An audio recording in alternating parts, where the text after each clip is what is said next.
It's the first ever Styrian Grand Prix. It's lights out, away we go. Hamilton and Verstappen get away well. Sainz is already closing up on Verstappen. Bottas on his own in fourth place. Hamilton leads into turn one. Sainz goes through and off the track ahead of Verstappen. Comes back on behind the Red Bull. Bottas in fourth. And now Alex Albon and Esteban Ocon are getting quite keen with each other as well. It's Hamilton who leads them now up towards turn three. Under braking, Verstappen on the inside maintains second place. They're all keeping out of trouble so far, apart from the two Ferraris. Sebastian Vettel and Charles Leclerc made contact. Yes, they did. Heavy contact. Rear wing broken then on that looked like Leclerc's Ferrari.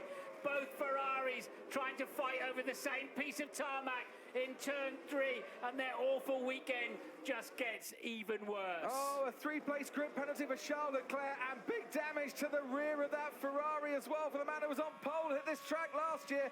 Let's just have a look, Martin, now on board with Charles Leclerc. Dives down the inside as Vettel gets squeezed a bit and then comes to grief with his teammate.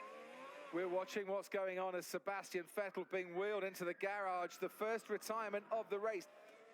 Well, they'll have the debrief at Ferrari. Here's some of the damage on Charles Leclerc's car. Bad D for Ferrari.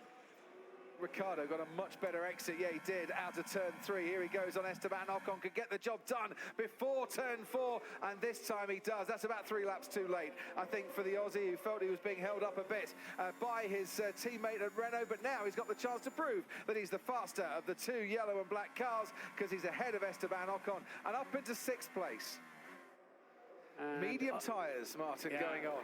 Right now, they've got to do something different to Mercedes, because it's quite clear on sheer pace, Mercedes have got him covered one way and another. So let's see what Valtteri Bottas can do from here. The offset is what? Over 10 laps to Max Verstappen. 10 laps fresher tyres than the Red Bull driver. You're right, Martin, he will have to mount the attack and try to overtake him if he wants that P2. Sainz is now coming at him. Which way is he going to go?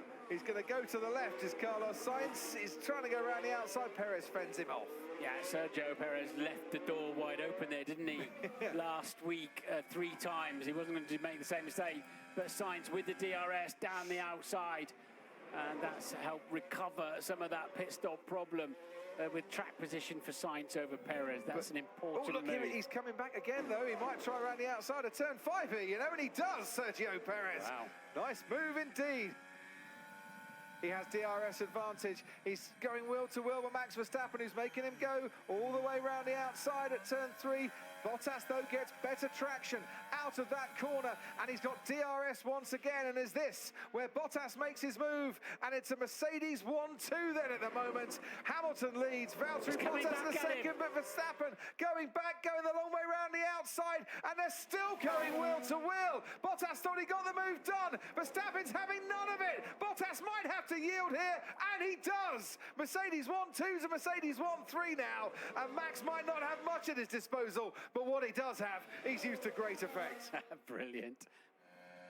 Because it's a short lap here, battle resumes quite quickly. Bottas is going to have to go round the outside again. Verstappen making no secret of where he wants to send Valtteri Bottas as they head towards turn 4. Can the Finn get it done this time around? Martin Brundle is en route to the podium now to interview the drivers, and by the time he gets there, well, Bottas might still be in second place, because this time he has got that move done, and Max Verstappen has had to yield. It's Hamilton from Bottas from Verstappen.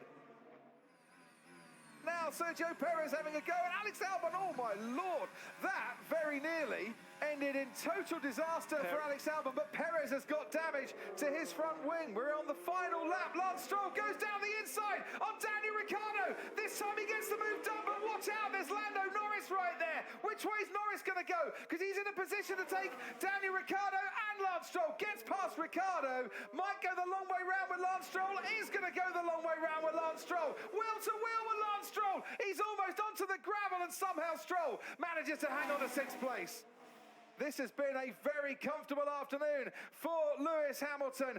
He comes round the final corner to win the Styrian Grand Prix. And for Mercedes, their first 1-2 at this track since 2015.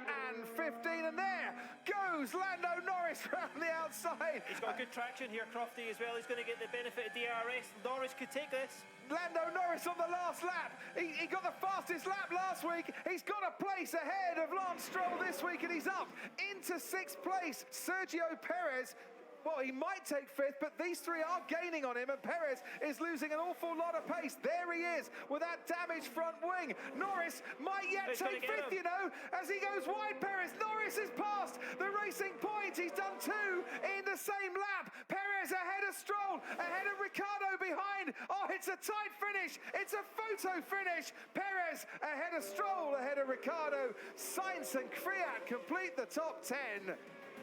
Well, it wasn't quite the hysteria that we had in Stirya last week, but it was still a compelling race nonetheless. Back-to-back races in Austria, back-to-back successes for Mercedes. They lead the Constructors' Championship. Bottas 6 points clear of the Drivers' Championship, and we'll head to Budapest for more in 7 days' time.